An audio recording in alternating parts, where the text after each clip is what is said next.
P Naresh.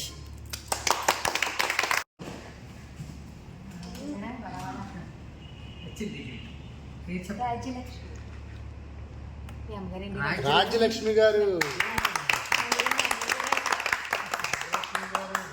Vinayaka Chavithi సందర్భంగా మన SS royal kitchen restaurant తరఫున లక్కీ డ్రా పెట్టాం.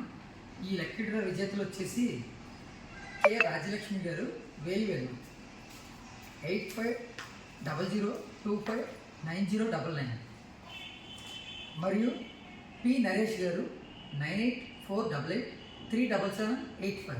వీరిద్దరూ మన రాయల్ కిచెన్ వారి రెస్టారెంట్ పెట్టిన లక్కీ డ్రాలో విజేతలుగా నిలిచారు. వీరందరికీ అభినందనలు తెలియజేస్తున్నాము.